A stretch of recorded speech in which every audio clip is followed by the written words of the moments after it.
Christmas శుభాకాంక్షలు మీ అందరికీ తెలియజేస్తున్నాను. హల్లెలూయా. ఓకే, ఉమెన్ అని ఎప్పటి నుంచి అంటారు? ఉమెన్ అని ఎప్పటి నుంచి అంటారు? ఓకే, బబితక్క 30 పెళ్ళి అయిన తర్వాత అంటుంది. No, that's wrong. 18 నుంచి స్టార్ట్ అవుతుంది. హల్లెలూయా.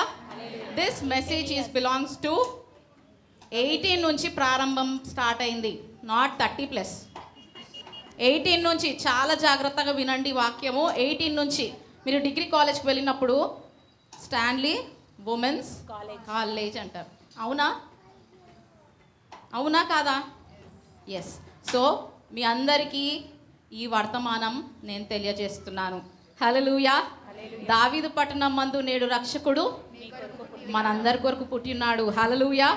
సరే, వాక్యంలోకి వెళ్ళిపోదాం. Today's topic is about 3 God Fearing women. 3 భయభక్తులు కలిగిన స్త్రీల గురించి మనం నేర్చుకుందాం. హల్లెలూయా. 3 భయభక్తులు కలిగిన స్త్రీలు బైబిల్లో చూసుకుందామండి. మరి మొదటగా చూసుకున్నట్లయితే అవ్వ చేసి నా పాపానికి స్త్రీలందరి మీద నిందొచ్చింది ఓల్డ్ టెస్టిమెంట్లో కదండి. అవ్వ చేసిన పాపానికి స్త్రీలందరి మీద ఏమొచ్చింది? నింద వచ్చింది. బికాస్ ఒక్క ఫ్రూట్ తిని ఆమె పాపం చేసింది కాబట్టి వచ్చింది. మరి ఓల్డ్ టెస్టిమెంట్ ఎండింగ్లో ఏం చాప్టర్ ఉంటుంది? మలాకి, రైట్? మలాకి గ్రంథం ఉంటుంది. మలాకి వెనుకల ఒక పేపర్ ఖాళీగా కనబడుతుంది. Can you turn your Bibles? 1 paper ఖాళీగా కనబడుతుంది. అది ఎందుకు ఖాళీగా ఉంది తెలుసా? మీకు తెలుసా? 400 సంవత్సరాల క్రితము యేసుప్రభుల వారు ఇదంతా ఓల్డ్ టెస్టిమెంట్ రాసినాక ఆ యొక్క పేపర్ అంటే 400 ఇయర్స్ ఇంకా ఏం కాబోతుంది, ఇంకా ఏమి ప్రవచనాలు ఏం రాయాలి అని ఆ యొక్క పేపర్ లేఖనాలు ఏం నెరవేర్చాలి అని ఆయన మౌనంగా ఉన్నాడంట. అంత చీకటి అయిపోతుందంట అండి. మనం ఏదో పేపర్ ఖాళీగా పెట్టిర్రు, ఓల్డ్ టెస్టిమెంట్ న్యూ టెస్టిమెంట్ అనుకుంటాం. That's not right. కానీ యేసుక్రీస్తు ప్రభుల వారు ఆ యొక్క మలాకి తర్వాత ఒక పేపర్ ఉంది చూడండి. ఆ యొక్క పేపర్కి సంబంధించింది ఏం తెలుసా? యేసు ప్రభు వారు ఆలోచిస్తున్నారు, ఈ లోకమంతా ఏం నిండి ఉంది? పాపం చే ఉంది అని చూస్తున్న సమయంలో ఒక చక్కని స్త్రీ కనబడ్డది. ఆమె పేరే మరియా. హల్లెలూయా. హల్లెలూయా. మరి యేసు ప్రభు మరియ గర్భంలో జన్మించి స్త్రీలందరినీ మనందరికీ ఘనతను తెచ్చింది. హల్లెలూయా. ఎవరు తెచ్చారండి ఘనతను? అవ్వనేమో పాపంను తీసుకొచ్చి మనకు నిందను తెచ్చింది. మరియనేమో మనకి ఏం తెచ్చింది? ఘనతను తెచ్చింది. యేసయ్య ఆమె గర్భంలో జన్మించినందుకు మరియ స్త్రీలందరికీ ఘనత వచ్చింది. హల్లెలూయా. ఆమె ఎంత ధన్యురాలండి, ఆమె ఎంత దీవించబడిన స్త్రీ అండి. సరే, నేను 3 స్త్రీలు భయభక్తులు కలిగిన స్త్రీల గురించి మీతో మాట్లాడాలని ఆశిస్తున్నాను. God Fearing women. మరి దేవునిలో చాలా ఫేవర్డ్గా ఉండే ఇష్టంగా బ్రతుకుతున్న ఈ 3 గురించి చూసుకుందామా? లూకాసు వార్త 1వ అధ్యాయం 5వ వచనం. లూకాసు వార్త 1వ అధ్యాయం 5వ వచనం. యూదయ దేశపు రాజైన హేరోదు దినములలో అబియా తరగతిలో జక్కయ్య అను ఒక యాజకుడుండెను. అతని భార్య అహరోను కుమార్తెలలో ఒకతే. ఆమె పేరు ఎలిజబెతు. హల్లెలూయా. మనం ఇప్పుడు ఎలిజబెత్ స్టోరీ గురించి విందాం. ఫస్ట్ గాడ్ ఫియరింగ్ ఉమెన్ ఎవరండి? ఎలిజబెత్. నేను జనరల్గా మీకు చెప్పేస్తాను, జాగ్రత్తగా వినండి, మనకు సమయం లేదు కాబట్టి. ఎలిజబెత్ భర్త ఎవరు? జెకరియా ప్రీస్ట్ అంటే పాస్టర్. హీస్ ఎ సేవకుడు. తెలుసా? మన చర్చ్లో అయ్యగారు ఏ విధంగా ఉంటారో జెకరియా కూడా ఒక పాస్టర్. సో ఈ అమ్మాయి ఎలిజబెత్ కూడా సేవకురాలు కుటుంబంలో నుంచి వచ్చిన ఆమెనే. ఎవరండి? సేవకురాలు కుటుంబంలో నుంచి వచ్చిన ఆమెనే. సో వారి కుటుంబంలో ఈ ఎలిజబెత్ ఏం చేసేది, ఈ జకరియా ఏం చేసేవారు? పాస్టర్స్ ఫ్యామిలీ ఎట్లుంటుందండి? నమ్మకంగా ప్రార్థనలో విసుకక ఎడతెగక, ఎన్ని కష్టాలు వచ్చినా ఎన్ని శోధనలు వచ్చినా వారు ప్రార్థన చేసి చక్కని లైఫ్ జీవించేవారు. మంచి good life they are living. Hallelujah. ఆ టైంలో ఏమవుతుందంటే వారు దేవుని ఆజ్ఞలకు లోబడేవారు. అదేవిధంగా దేవుని యొక్క ప్రతి ఒక్క మాట వినేవారు. సంఘంలో మరి ఒకరోజు జకరియా పని చేసుకునే ఉండేవాడు. మరి ఈ ఇద్దరికి సంతోషాన్ని ఇచ్చాడు దేవుడు. ఏదో ఒక కొదువ ఉంది ఇరువురికి. ఏంటది? వారు ఏ విధంగా ఉన్నారు? చాలా వృద్ధులు. ఏ విధంగా ఉన్నారు? వృద్ధులు. వారికి ఏం లేదంట? సంతానము లేదు. వృద్ధులకి పిల్లలు కావాలంటే ఎంత కష్టమండి. ఈనాడు సంతానం లేక చాలామంది బాధపడుతున్నారు కదండి. చాలామంది బాధపడుతున్నారు. వీరు కూడా చాలా బాధపడిండొచ్చు, ప్రార్థన చేస్తుండొచ్చు దేవుడికి. మరి వయసు అయిపోతూ ఉంది. వారి టైంలో మరి దేవునికి మొరపెడతా ఉన్నారు, ప్రార్థన దేవుని పని చేస్తున్నప్పుడు వారికి దేవుడు అంటే చాలా ఇష్టం. ఎవరికి ఇష్టం అండి? దేవుడికి జకరియా ఎలిజబెత్ అంటే చాలా ఇష్టం. దేవుడి పని ఎప్పుడైతే చేస్తారో దేవుడు వాళ్ళని ఎల్లప్పుడూ విడిచే దేవుడు కాదు. అలా అప్పుడు ప్రార్థన చేస్తున్నప్పుడు ఒక జకరియాతో ఒక దూత మాట్లాడుతుంది. వాక్యంలో చూసుకుందామా? 11th చాప్టర్ ఒకసారి చదవండి. లూకా సువార్త 1వ అధ్యాయం 11వ వచనం. ప్రభు దూత ధూపవేదిక కుడివైపున నిలిచి అతనికి కనబడగా జకరియా అతని చూచి తొందరపడి భయపడిన వాడాయను. ఒక్క నిమిషం. జకరియా ఏం చేశాడు? దేవదూత కనబడంగానే భయపడిపోయాడంట. ఎవరు ఈ దూత వచ్చి నాతో మాట్లాడుతుంది ఏంటి అని భయపడిపోయాడంట. భయపడిన వెంటనే చదవండి అక్క. అప్పుడు దూత అతనితో జకరియా భయపడకుము, నీ ప్రార్థన వినబడినది. ఫస్ట్ ఏంటిదంట? నీ ప్రార్థన వినబడ్డది. I heard your prayer. నీ ప్రార్థన వినబడినది. నీ భార్య అయిన ఎలిజబెత్తు నీకు కుమారుని కనును, అతనికి యోహాను అని పేరు పెట్టుదువు అని చెప్తుందంట. అయితే ఈ ఎవరు దూత చెప్తున్నారు? ఎవరికి చెప్తున్నారు? జకరియాకి దేవదూత కనిపించి చెప్తుందంట. ఏమని? అయ్యా జకరియా, నువ్వు ప్రార్థన చేస్తున్నావు, భయపడకు, నీ యొక్క భార్యకి నీకు సంతానము అనుగ్రహిస్తాను అన్నప్పుడు, ఆ ముసలితనంలో ఉన్నప్పుడు వారికి ఏం కలుగుతుందండి? ఈ ఏజ్లో నాకు పిల్లలా? నవ్వుకుండొచ్చు కదా అండి. కానీ వారి ప్రార్థన మానలేదు. అప్పుడు దేవదూత ఏమంటుంది తెలుసా? 19th verse ఒకసారి చదువుతారా? దూత నేను దేవుని సముఖమందు నిలిచి గాబ్రియేలును నీతో మాట్లాడుటకును ఈ సువర్తమానము నీకు తెలుపుటకును పంపబడి తిని. ఏ దూత అండి? ఆ దూత పేరేంటి? గాబ్రియేలు దూత. హల్లెలూయా. గాబ్రియేలు దూత మొదటిగా ఈ జకరియాకు ప్రత్యక్షమై, భయపడకు Jakariya, I'm giving you a child, his name is Yohanu, John. ఎవరంట? యోహాను అని చెప్పినప్పుడు ఆయన ఏం చేస్తాడండి? భయపడి కామ్గా అయిపోతాడు కదండి. ప్రార్థనలో ఉంటాడు. ఏంది ఇది అనుకున్నాడు. దేవదూత మాట్లాడుతూ ఉంటుంది.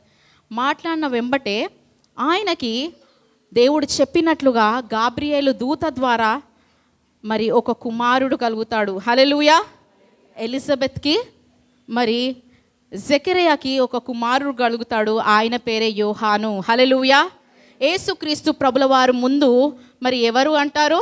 ఈ యోహాను వస్తాడు భూలోకంకి. హల్లెలూయా. మార్గాన్ని చూపిస్తాడు. మరి బైబిల్లో మొత్తం రాసింది, ఆయన పరిశుద్ధాత్మ శక్తితో నింపబడి ఆయనకు మద్యము కానీ ఆహారం కానీ అతనికి పెట్టకండి అని చెప్తాడు. ఆయన పరిశుద్ధుడు. ఆయన పరిశుద్ధాత్మతో ఎలిజబెత్ గర్భంలో జన్మించబోతున్నాడు. హల్లెలూయా. మరి ఈరోజు నువ్వు గర్భం లేక బాధపడుతున్నావో, నువ్వు మరి దేవరాకి కార్యం జరగట్లేదని బాధపడుతున్నావో, నా ప్రియమైన బిడ్డలారా, స్త్రీలారా, దేవుడు నీతో మాట్లాడుతున్నాడు. God is talking to you. Don't be afraid. ఆమె యొక్క హోప్ని, నిరీక్షణని పోగొట్టుకోలేదండి. ఎవరు? ఎలిజబెత్. చాలా వెయిట్ చేసింది. చూడండి, దేవుడు ఆలస్యమైన దేవుడు కార్యాలు చేసే దేవుడు మీ మధ్యలో ఉన్నాడు. గట్టిగా చప్పట్లు కొడదామా? నీకు ఏ కార్యం జరగకపోయినా ఎలిజబెత్కున్న దేవుడు నీకు నాకున్నాడు. కానీ దేవునికి మనం ఇష్టంగా జీవిస్తున్నామా? ఒకసారి మనని మనం పరీక్షించుకుందాం. ఈ లూకా సువార్త 1వ అధ్యాయము 2వ అధ్యాయములు మనం చదివినట్లయితే ఈ 3 స్త్రీల గురించి చక్కగా మనకు రాసి ఉంటుందండి. ఈ క్రిస్మస్ మాసంలో మనం వీరిని ధ్యానించాలి. ఎందుకంటే వీళ్ళు భయభక్తులు కలిగిన స్త్రీలు. మనము కూడా భయభక్తులు కలిగి ఉంటున్నామా? సంఘానికి వస్తున్నాం, వెళ్తున్నాం, ఏదో వస్తున్నాం, కూర్చుంటున్నాం, అయ్యగారు చెప్తున్నారు వింటున్నాం అని కాదు. భయంతో కూర్చోవాలి. ఎందుకంటే ఇది ఇక్కడ పరిశుద్ధాగ్ని సంచరిస్తూ ఉంది. భయంతో పాటలు పాడాలి, భయంతో వాక్యం చదవాలి. మరి ఆనాడు ఎలిజబెత్కున్న దేవుడు మనందరికీ కూడా ఉన్నాడు. రెండవదిగా చూసుకుందాం, మరియ గురించి చూసుకుందాం. మరియ ఎవరండి? She is a great woman in the Bible. Hallelujah. ఆమె ఒక గొప్ప వ్యక్తి, దేవునికి చాలా ఇష్టం. ఇంతమంది స్త్రీలలో కూడా గనురాలైంది. అవునా కాదా అండి? హెచ్చైనదంట. మరియమ్మ అంటే ఏంటంట? హెచ్చైనది అని అర్థం. చూసుకుందామా? లూకా సువార్త 1వ అధ్యాయం 26వ వచనం. 6వ నెలలో గాబ్రియేలు అను దేవదూత గలిలయలోని నజరేతు అని ఊరిలో దావీదు వంశస్థుడైన యోసేపు అను ఒక పురుషునికి ప్రదానము చేయబడిన కన్యక వద్దకు దేవుని చేత పంపబడెను. ఆ కన్యక పేరు మరియా. హల్లెలూయా. ఇక్కడ ఏమని రాసి ఉంది? 6వ నెలలో గాబ్రియేలు దేవదూత గలిలయలోని నజరేతు ఊరిలోనంట దావీదు వంశస్థుడైన యోసేపు. ఈమె హస్బెండ్ పేరు ఏంటి? యోసేపు. ఈ మరియకు ఓన్లీ ఎంగేజ్మెంట్ అయిందండి. మేబీ బహుశా ఆమెకి 13 to 15 ఇయర్స్ మధ్యలో, అంటే ఆ కాలంలో పూర్వం చిన్నప్పుడే మ్యారేజెస్ చేసేవారు. ఆ టైంలో నాకు తెలిసి 13 to 15 మధ్యలో ఎంగేజ్మెంట్ అయ్యుండొచ్చు. ఆ టైంలో తను గర్భవతి కావడం అంటే ఆశ్చర్యమా లేకపోతే కాదా? చాలా ఆశ్చర్యం. అది కూడా పెళ్ళి కాలేదండి. పెళ్ళి ఇంకా కాలేదు. నాగమల్లి ధరణిలో ప్రాధానమైంది నాగమల్లి ధరణిలో. ఆమెకి ఇంకా పెళ్ళి కాలేదు. She is a virgin women. ఆమె ఎవరండి? కన్యక. ఎంగేజ్మెంట్ కాకపోతే అక్కడ ఉన్న ఊరిలో ఏమనేవారు? పాపం తనకు చాలా నిందలు వచ్చిండొచ్చు, బాధలు వచ్చిండొచ్చు, అవమానాలు వచ్చిండొచ్చు. ఒక ఎంగేజ్మెంట్ అయినా అరే ఈమెంది ప్రెగ్నెంట్ అంట అని ఆశ్చర్యపోయేవారు. అయితే ఫస్ట్ ఆమె ఆశ్చర్యపోకముందు దేవదూత ఏం మాట్లాడుతుందో చూసుకుందాం. 28వ verse. ఆ దూత లోపలికి వచ్చి ఆమెని చూచి, దయాప్రాప్తురాలా, నీకు శుభము, ప్రభు నీకు తోడై ఉన్నాడని చెప్పాను.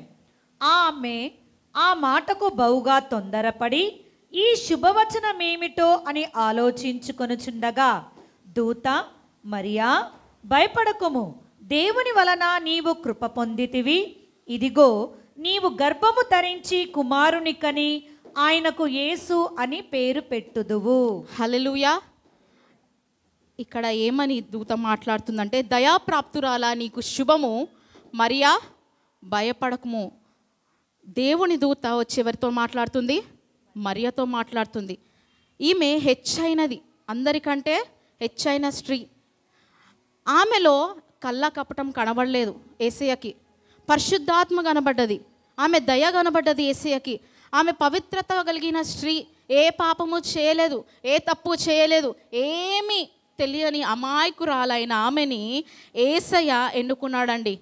యేసయ్య ఎన్నుకొని ఆమె యొక్క గర్భాన్ని తాకాడు. అప్పుడు దేవదూత ఏమని మాట్లాడుతుంది? దయాప్రాప్తురాల నీకు శుభము, మరియా భయపడకుము, దేవుని వలన నీవు కృప పొందితివి, ఇదిగో నీవు గర్భము ధరించి ఒక కుమారుని కనుదు, ఆయనకు యేసు అని పేరు పెడుదు అనేను. ఆయనకంట యేసు అని పేరు పెడుదు. దేవదూత ఎవరైతే పరిశుద్ధంగా ఉంటారో వారికే దేవదూత ప్రత్యక్షం అవుతుందండి. ఏ సేవకులు కానీ పెద్దవారు కానీ ఎవరైనా కానీ పరిశుద్ధంగా పవిత్రంగా యేసయ్య దాంట్లో ఉంటేనే ప్రత్యక్షం అవుతుంది. అంటే మీరు ఒక్కసారి ఆలోచించండి. ఒకసారి మరి పాత నిబంధనలో చూసినట్లయితే యెషయా గ్రంథం 7వ అధ్యాయం 14వ వచనంలో చూసుకున్నట్లయితే యెషయా గ్రంథం 7:14 ఒకసారి చదవండి.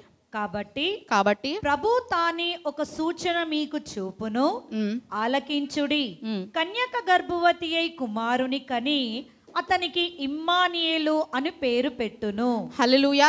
అదే విధంగా మత్తయి సువార్త 1వ అధ్యాయం 23వ వచనం చూసినట్లయితే, ఇదిగో కన్యక గర్భవతి అయి కుమారుని కనును, ఆయనకు ఇమ్మానుయేలు అను పేరు పెట్టుదురు అని ప్రభువు తన ప్రవక్త ద్వారా పలికిన మాట నెరవేరునట్లు ఇదంతయు జరిగేను.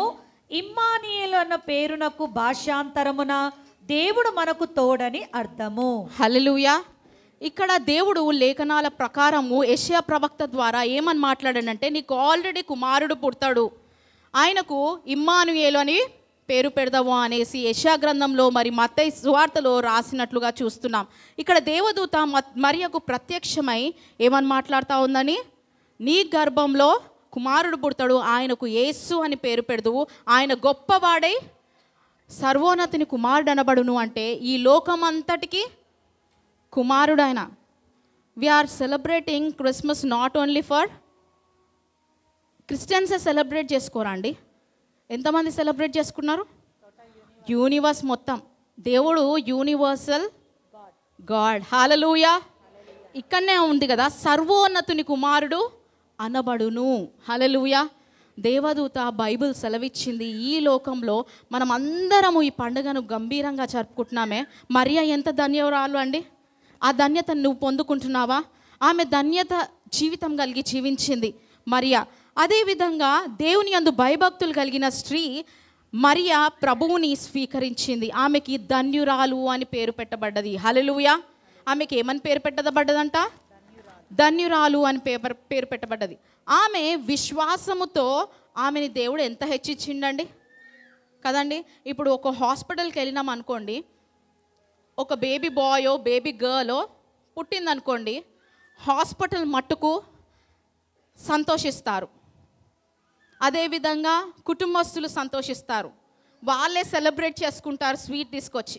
లోకమంతా పంచిపెడతారా? నో. బట్ జీసస్ క్రైస్ట్ అలా కాదు. ఈ లోకానికి రక్షకుడు అయ్యి ఈ లోకమంతా సెలబ్రేట్ చేసుకుంటుంది. Hallelujah. Shall we all clap? ఆ ధన్యత ఎవరు పొందుకున్నారండి? మరియమ్మ. యేసుక్రీస్తు జనన విధం ఎట్లుంది చూసారా? ఆయన ఎంత గొప్ప దేవుడు అండి. వారిని ఎన్నుకోవడం ఏంటి? ఆ కన్యక ఏ విధంగా ఉందేమో కదా. అందం చూసాడా దేవుడు? చదువుకుందా ఆమె? ఇల్లే ఏ విధంగా ఉంది? యేసయ్య ఎక్కడ జన్మించాడు? పశువుల పాకలో జన్మించాడు. దేవుడు మరి భవనంలో జన్మించవచ్చు కదా, ఓ పెద్ద ఆమెకి జన్మించవచ్చు కదా, రాణులకు రాజులకు పుట్టొచ్చు కదా. But no, God chosen a great woman, her name is Mary. Hallelujah. ఏం పేరండి? మరియా. ఎంత ధన్యురాలని. ఆ ధన్యత నువ్వు పొందుకుంటున్నావా? నీకు ధన్యురాలని పేరు వచ్చిందా? ఒకవేళ రాకపోతే నీ పక్కరి వారితో, ఇరుగు పొరుగు వారితో సరిగా జీవిస్తలేవేమో, వారితో వీరితో సరిగా మాట్లాడట్లేదేమో. అవి చేయకండి. మనకు కూడా మరియ లెక్క పేరు రావాలంటే మనం అనుకోవచ్చు, అరే ఇప్పుడు చెప్తున్నా కదా వాక్యము, యేసయ్య నా గర్భంలో జన్మిస్తే ఎంత బాగుండు. ఎంతమందికి ఉందండి? ఎంతమందికి ఉంది? మరియ ప్లేస్లో ఉండి ఊహించుకోండి మీరు, యేసయ్య నా గర్భంలో జన్మిస్తే ఎంత బాగుండు. కానీ మనకు అదృష్టం లేదు. కానీ ఇంకొక అదృష్టం ఉంది. ఏంటో తెలుసా? జీవ గ్రంథంలో నీ పేరు లిఖించబడాలి. హల్లెలూయా. ఆ లేఖన గ్రంథంలో నీ పేరు లిఖించబడాలి అంటే, నువ్వు ధన్యురాలు అనబడాలంటే నువ్వు ఏం చేయాలి? మరియ వలె జీవించాలి. అదేవిధంగా మరియను చూసుకుందాం. ఇంకా లూకాసు వార్త 1వ అధ్యాయం 32వ వర్స్ చదవండి. స్త్రీలలో నీవు ఆశీర్వదింపబడిన దానవు, నీ గర్భఫలము ఆశీర్వదింపబడును. నా ప్రభువు తల్లి నా యొద్దకు వచ్చుట నాకెలాగు ప్రాప్తించెను? ఇదిగో నీ శుభవచనము నా చెవిన పడగానే నా గర్భములోని శిశువు ఆనందముతో గంతులు వేసెను. ప్రభువు ఆమెకు తెలియజేయించిన మాటలు సిద్ధించును గనక నమ్మిన ఆమె ధన్యురాలనెను. హల్లెలూయా. ఆమె ఏమైందంట? ధన్యురాలు. ఎవరయ్యారు? ఎలిజబెత్. హల్లెలూయా. ఇక్కడ ఇద్దరు ఉన్నారు. మరియ గురించి చూసుకున్నాం, ఎలిజబెత్ గురించి చూసుకున్నాం. ఇక్కడ మరియ ఏం చేస్తుంది? దేవదూత ఆమెతో మాట్లాడిన వెంబటే మరి ఆమె ఒక గుడ్ న్యూస్ని చెప్పడానికి తన సహోదరిని అయిన ఎలిజబెత్ వాళ్ళ ఇంటికి వెళ్తుంది. వెళ్ళిన వెంబటే ఆమె చూసి ఆమెను ఏమంటుందంట? స్త్రీలలో నీవు ఆశీర్వదింపబడిన దాడవు, నీ గర్భము ఆశీర్వదింపబడును. ఆమె ఎంటర్ అవుతుంటేనే ఏమంటుందండి? స్త్రీలలో నీవు ఆశీర్వదింపబడిన దానవు, నీ గర్భఫలము ఆశీర్వదింపబడును. ఈరోజు గర్భం లేని వారు ఎంతోమంది ఉంటున్నారు కదండి. మరి దేవుడు ఈమెకి ఇచ్చిండు ఆధ్యాత్మికత. మరి దేవుడు ఆశీర్వదించాడు, బహుగా ఆశీర్వదించాడు. నా ప్రభువు తల్లి నా దగ్గరకు వచ్చుట నాకేలా ప్రాప్తించును? అరే, దేవుని తల్లి నా దగ్గరకు వస్తుంది. ప్రభువు తల్లి ఎలిజబెత్ మరి ఆమెను అంటుంది, అరే ఈమెందుకు నా దగ్గరికి వస్తుంది? ఈమె ప్రభువు తల్లి నా దగ్గరికి వచ్చుట నాకేలా ప్రాప్తించును? ఇదిగో నీ శుభవచనము నాకు చెవిన వినబడంగానే నా గర్భంలో ఉన్న శిశువు ఆనందంతో గంతులు వేశాడు. గర్భంలో ఎవరున్నారంట? యోహాను. ఆమె న్యూస్ చెప్పడానికి వచ్చినప్పుడే ఈమెకు తెలిసిపోయింది యేసు ప్రభు ఆమె గర్భంలో ఉన్నాడని. ఎలిజబెత్ పరిశుద్ధాత్మ, ఆమె సేవకురాలు కదా, ఆమెకి పరిశుద్ధాత్మ వెంబటే చూసి మరి ఎలిజబెత్కి దేవదూత చెప్పింది. అవునా కదా? మేరీకి దేవదూత చెప్పింది, ఎలిజబెత్కి ఎవరు చెప్పారు? పరిశుద్ధాత్మ దేవుడు. హల్లెలూయా. పరిశుద్ధాత్మ దేవుడు చెప్పిన వెంబడి అమ్మో ప్రభువు దాసురాలు నా దగ్గరకు వచ్చింది, నా యొక్క గర్భంలో ఉన్న శిశువు ఏం చేస్తున్నాడు? గంతులు వేస్తున్నాడంట. హల్లెలూయా. ఎంత ధన్యత అండి. యేసుక్రీస్తు ప్రభుల వారు కడుపులో ఉన్నాడని తెలవంగానే యోహాన్ ఏం చేస్తున్నాడు? గంతులు వేస్తున్నాడు. అప్పుడు ప్రభువు ఆమెకు తెలియజేసినందున మాటను సిద్ధించును గాక నమ్మిన ఆమె ధన్యురాలనెను. హల్లెలూయా. ఆమె ధన్యురాలయ్యిందండి. నిజంగానే దేవుడు ఈ ఇద్దరిని ఆశీర్వదించాడు, మరియను ఎలిజబెత్ను. వారి ఇద్దరిని దేవుడు బహుగా ఆదరించారు. ఈమెనేమో వర్జిన్, ఆమెనేమో పిల్లలు లేని ఆమె, గొడ్రాలు. ఎన్ని నిందలు వచ్చిండొచ్చండి. పిల్లలు లేకపోతే చాలా మాటలు అంటారు, ముందు అనకపోయినా వెనుక మాటలు అంటారు. కానీ మీరేం భయపడకండి, లేనివారు God will give you a gift. Hallelujah. కన్యక గర్భవతి అయింది. ఆమెకి ఎన్నో అవమానాలు వచ్చాయి, బాధలు వచ్చాయి, హింసలు వచ్చాయి. కానీ ఆమెని దేవుడు హెచ్చించాడు. హల్లెలూయా. ధన్యురాలు అన్నాడు. విశ్వాసంతో ఆమెను గణపరిచాడు. మరి దేవునికి హత్తుకొని జీవించింది. మరి 9 నెలలు ఆమె ఏం చేసింది? యేసయ్యని మోసింది కదా. ఎంత బాధతోనండి మోసింది. పాపం అందరింట్లో సత్రంలో స్థలము లేదు, మా ఇంట్లో స్థలము లేదు అని అంటారు. మీకు అందరికీ స్టోరీ తెలుసు కదండి. మరియా యోసేపులు వెళ్తున్నప్పుడు త్రోవ వెంబడి, అయ్యా కొంచెం నా భార్య నిండు చూలాలు, నీ స్థలంలో కొంచెం ఉందా ప్లేస్ అన్నప్పుడు ఏమంటారండి? లేదయ్యా లేదు, వెళ్ళు, లేదయ్యా లేదు, వెళ్ళిపో అని పాపం ఇంటింటికి వెళ్ళి అడుక్కున్నారు సత్రంలో స్థలం ఉందేమో అని. కానీ ఎవరు ఇవ్వలేదు. ఒక పశువుల పాకను మరి అక్కడ యేసయ్య జన్మించాడు. మరి నీ ఇంట్లో యేసయ్య జన్మించాలా? 9 నెలలు ఆ మరియ మోసిందేమో కానీ ఈరోజు నీ గుండెలో మోయడానికి, నీ గుండెల్లో దేవుడు రావడానికి ఈరోజు సిద్ధంగా ఉన్నాడు. హల్లెలూయా. మరి నీవు మోయడానికి, చనిపోయే కాలమంతా నువ్వు మోయడానికి సిద్ధంగా ఉన్నావా? చనిపోయే కాలమంతా నువ్వు మోయడానికి సిద్ధంగా ఉన్నావా యేసయ్యని? మరియ 9 నెలలే మోసిందండి, కానీ ఆ భారాన్ని అంతా స్త్రీలకు అప్పగించేసింది. హల్లెలూయా. నీవు దేవుని స్తుతిస్తున్నావా? ప్రార్థన చేస్తున్నావా? వాక్యం చదువుతున్నావా? క్రిస్మస్ పండుగ అనగానే సంతోషం. మరియమ్మ గుర్తుకు రావాలి, మనకి స్త్రీలను గుర్తుకు రావాలి. నిజంగా దేవుడు మరి ఈ సంతోషమైన సంవత్సరాలు, మరి ఎవ్రీ సీజన్లో బెస్ట్ మంత్ ఏది? December month. We have to celebrate it.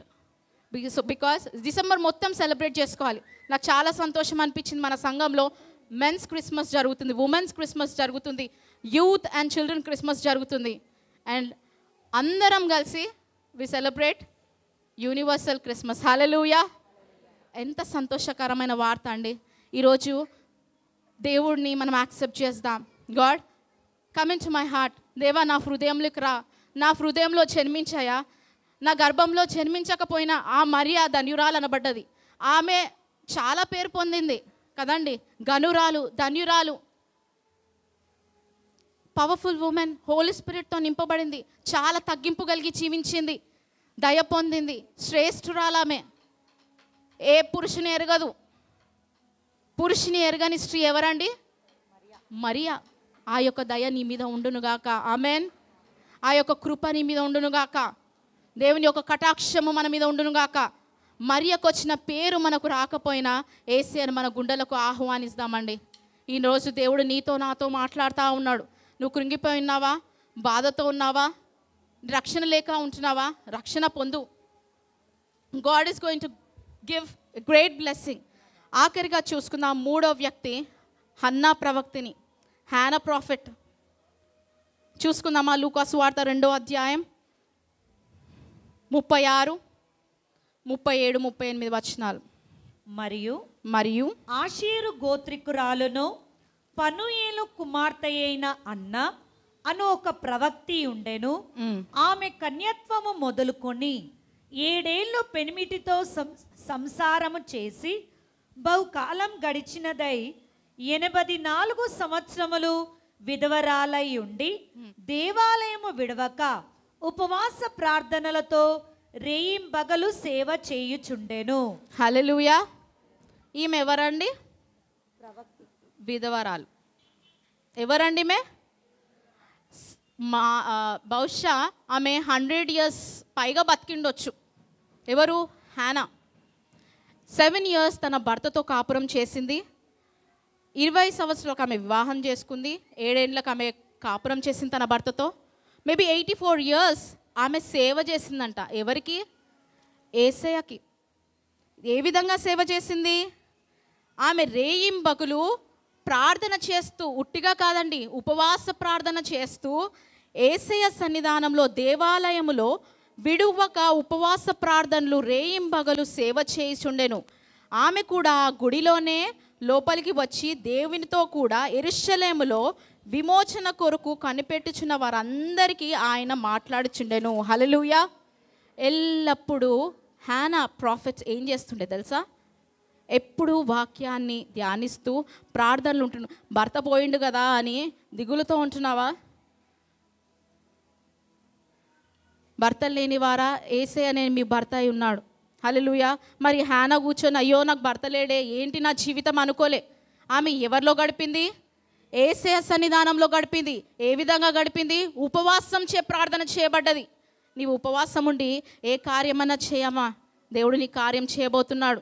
స్త్రీలో అందరిలో సుందరమైన వ్యక్తి ఎవరు? ఎవరండి?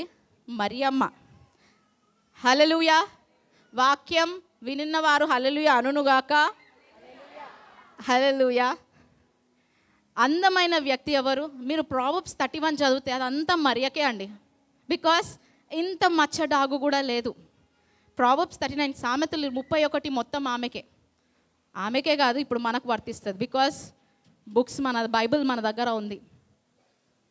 హన్నా ప్రవక్త ఆమె 24 రేయింబగలు ఆమెకి భర్త విడిచిపెట్టినా ఆమె ఏం చేసిందంట? ఉపవాసం ఉండేది. ఉపవాసం ఉండి అందరి కొరకు ప్రార్థనలు చేస్తూ ఉంది.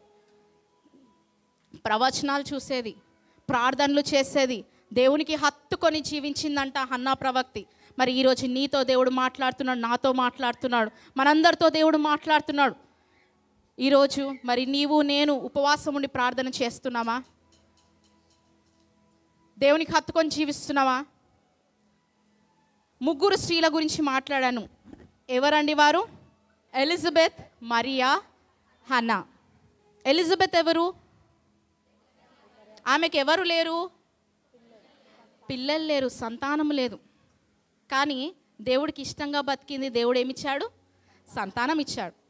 మరియా ఎవరండి? ఆమె వర్జిన్, కన్య. ఎవరామె నీ దేవుడు ఫేవర్లో తీసుకున్నాడు? ఎవరు గర్భంలో జన్మించాడు? పరిశుద్ధాత్మ యేసయ్య ఆమె గర్భంలో జన్మించాడు. ఆమె ఇష్టంగా బతికింది, ఆమె యొక్క దేవునికి హత్తుకొని బ్రతికింది కనుక ఆమెకి గనురాలని పేరు వచ్చింది. అదేవిధంగా హన్నా ఎవరండి? విధవరాలు. ఈ 3 దేవుడు ఏం చేశాడండి? ఆయన ఫేవర్లో 3 ఏం చేశాడు? వాడుకున్నాడు. దేవుడికి భయభక్తులు కలిగిన ఈ స్త్రీల వలె నీవు నేను తీర్చబడుతున్నామా? మార్చబడే జీవితాన్ని మనం పొందుతున్నామా? నూతనమైన జీవితాన్ని మనం పొందుతున్నామా? సమర్పణ కలిగిన జీవితాన్ని నీవు నేను పొందుతున్నామా? సమాధానమైన జీవితాన్ని నీవు నేను పొందుతున్నామా? అదేవిధంగా ఆత్మలను రక్షించే జీవితాన్ని మనం పొందుతున్నామా? ఒక్కసారి నీవు నేను ప్రశ్నించుకుందాం. God is talking to you. ఈ 3 కాదండి భయభక్తులు కలిగిన స్త్రీలు బైబిల్లో చాలామంది ఉన్నారు. కానీ ఈ క్రిస్మస్ మాసంలో ఈ 3 గురించి దేవుడు బాహుగా రాశాడు. క్రిస్మస్ అనగానే వీరు 3 ధ్యానించాలి. మనం ఈ స్త్రీల వలె మనం ఉండాలి. యేసయ్యా నీవు నాకు కావాలయ్యా. ఈ లోకంలో మనం చూస్తే క్రిస్మస్ రాగానే మనం ఫస్ట్ ఆడవాళ్ళు ఏం చేస్తారు? ఇల్లు దులుపుకుంటారు. ఇంకేం చేస్తారు ఆడవాళ్ళు? షాపింగ్ చేస్తారు, పిండి వంటలు చేస్తారు, స్టార్ పెడతారు, క్రిస్మస్ ట్రీ గురించి ఆలోచిస్తారు. అరే ఇంకా సెలబ్రేషన్ ఎట్లా చేయాలి, బంధువుల ఇంటికి వెళ్ళాలి, మైండ్లో అన్నీ తిరుగుతూ ఉంటాయి. యేసయ్యను స్తుతిస్తామా, ఆరాధిస్తామా, ఒకరింటికి వెళ్ళి భోజనం పెడదామా? ఉంటుందా అండి? మనకి ఉండాలి. హల్లెలూయా. గుండె నిండా క్రిస్మస్ మనం చేసుకోవాలి. ఎందుకంటే గుండె నిండా క్రిస్మస్ ఎట్లా చేసుకుంటావు? నీ గుండె నిండా యేసయ్య ఉంటేనే క్రిస్మస్ చేసుకుంటావు, లేకపోతే చేసుకోవు. ఒక ఆమెకి పిల్లలు లేరు, ఒక ఆమె కన్యాక, ఇంకొక ఆమె విధ్వరాలు. 3 దేవుడు ఆశీర్వదించాడు. ఎవరిని పార్షాలిటీ లేక ఎవరిని చేయలేదండి. ఒకరిని డౌన్, ఒకరిని అప్ ఏ విధంగా చేయలేదు. 3 ఈక్వల్గా చూశాడు, 3 ఆశీర్వదించాడు, 3 దీవించాడు. అందుకే వారు భయభక్తులు కలిగిన స్త్రీలుగా తీర్చబడ్డారు. ఈరోజు దేవుడు నీతో నాతో మాట్లాడుతున్నాడు. క్రిస్మస్ అంటే ఏంటండి? కేక్స్ కాదు, క్యాండిల్ లైట్ సర్వీస్ కాదు, క్యారల్ సింగింగ్ కాదు, హౌస్ క్లీనింగ్ కాదు, క్లోతింగ్ కాదు, డెకరేషన్స్ కాదు. నీ యొక్క క్రీస్తును ఆరాధించుట. హల్లెలూయా. సమాధానం కలిగి ఇతరులతో మాట్లాడుట. హల్లెలూయా. నీ యొక్క ప్రేమను, యేసు ప్రేమను ఇతరులకు పంచుట. హల్లెలూయా. దేవుని పరిశుద్ధాత్మ కలిగి ఇతరులను యేసయ్య మార్గంలో నడుపుటనే క్రిస్మస్. నీ గుండె నిండా ద్వేషం పెట్టుకొని, నీ గుండె నిండా పగలు పెట్టుకొని చేసుకుంటే అది క్రిస్మస్ అండి? స్త్రీలుగా దేవుడు ఈరోజు మరి మీతో ఎందుకు మాట్లాడుతున్నాడో నాకైతే తెలియదు. కానీ మనం చాలా జాగ్రత్తగా ఉండాలి. ఎప్పుడు ఏం సంభవిస్తుందో తెలియదు. మన నాలుకతో వచ్చే మాటలంట చాలా డేంజర్. ఒకరిని శపించగలం, ఒకరిని దీవించగలం. హల్లెలూయా. శపించేవారు ఉంటున్నారు, దీవించేవారు ఉంటున్నారు. Don't curse anyone. ఎవరిని దూషించకండి. హల్లెలూయా. దీవించండి. నువ్వు ఎప్పుడైతే దీవిస్తావో నీకు రోగాలు రావు, కష్టాలు రావు, ఇబ్బందులు రావు. నువ్వు ఎప్పుడైతే శపిస్తావో అన్నీ ఆటోమేటిక్గా రోగాలు ఒకటి వస్తూనే ఉంటుంది, అది బయట పడుతుంటుంది. So be a blessing to others. Hallelujah. స్త్రీలారా, మనమందరం సంతోషంగా ఆనందంగా క్రిస్మస్ మాసంలో ఉంటున్నాం. మనం నిజంగా మీరు ఇవన్నీ చేసుకోకండి అని అంటే నిజంగా చేసుకోకుండా ఉండకండి. సెలబ్రేట్. ముఖ్యంగా మొదటి స్థానం ఎవరికి ఇద్దామండి? యేసయ్యకి ఇద్దాం. ట్రీ పెట్టుకోవాలి, ఇల్లు ఫస్ట్ దులుపుకోవాలి. ఉన్న దుమ్ము ధూళి యేసునామంలో సైతాను దుష్టశక్తులు యేసునామంలో ఏం కావాలి? లయమవునుగాక. హల్లెలూయా. యేసునామంలో ఏం కావాలి? అవన్నీ లయమవునుగాక. ఇంట్లో బూజును పెట్టుకొని యేసయ్యా రా, యేసయ్యా నా గుండెల రా, హీ వోంట్ కమ్. ఇల్లు శుభ్రపరచుకోండి, ట్రీ పెట్టుకోండి. బికాజ్ ఇది ఏంటంటే క్యారల్ సింగింగ్ ఇవన్నీ ఏంటంటే ఇతరులకు మనము స్వార్థ ప్రకటించేటట్లు ఉంటున్నాం. ఈరోజు దేవుడు నీతో నాతో మాట్లాడుతున్నావు. దయ పొందుతున్నావా స్త్రీ? ధన్యురాలు అనబడుతున్నావా స్త్రీ? దేవుని చే శ్రేష్ఠురాలు అనబడుతున్నావా స్త్రీ? Women, be careful what are you doing. ఏది చేస్తున్నావో నీ యవన ప్రాయమును అందే చక్కబెట్టుకో. ఏది కన్యకను ఎన్నుకున్నాడండి యేసయ్య. కన్యకను ఎన్నుకున్నాడు దేవుడు. ఈరోజు నీతో నాతో మనందరితో మాట్లాడుతున్నాడు. స్త్రీలారా చాలా జాగ్రత్తగా ఉండండి. మీ కుటుంబం పట్ల, మీ అవసరతల పట్ల క్రిస్మస్ సంతోషంగా ఆనందంగా మనం జరుపుకుందాం. స్త్రీలుగా మనం ఇతరులకు స్వార్థను అందించుదాం. తప్పిపోయిన ఆత్మలు ఉంటే వాళ్ళని ఏం చేయాలి? ఈసారన్న క్రిస్మస్కి సంఘానికి తీసుకొచ్చి వారికి దేవుని సువార్త అందిద్దాం. హల్లెలూయా. దేవుడి కొద్ది మాటలను దేవుడు దీవించి ఆశీర్వదించునుగాక. కొద్ది నిమిషాలు తల వంచినట్లయితే ప్రార్థన చేసుకొని ముగించుకుందాం. మహాపరిశుద్ధ ప్రేమగల తండ్రి యేసయ్య, ఇది నా నీ సమయాన్ని మాకు ఇచ్చా. మరి నీ వాక్యం ద్వారా మాతో మాట్లాడావయ్యా. యేసయ్య, మీకు ఇష్టలైన స్త్రీల గురించి వర్తమానాన్ని బోధించిన దేవానికి వందనాలు. మరి ఎలిజబెత్ని ఎన్నుకున్నావు, మరియని ఎన్నుకున్నావు, హ్యానాని ఎన్నుకున్నావు తండ్రి. ఈ యొక్క స్త్రీ వల్లే మేము జీవించటకు సహాయం దయచేయండి.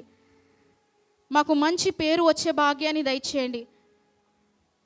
యేసయ్య, ఈ విన్న వర్తమానాన్ని నాయనా ఆ బిడ్డల హృదయాలలో జాగ్రత్తగా పెట్టుకొని వాక్యం అనుసారంగా జీవించే బిడ్డలుగా తీర్చిదిద్దుటకు సహాయం దయచేసి మీరే మహిమ పొందమని యేసు పరిశుద్ధ నామములో వేడుకొని ప్రార్థిస్తున్నాను తండ్రి. ఆమేన్.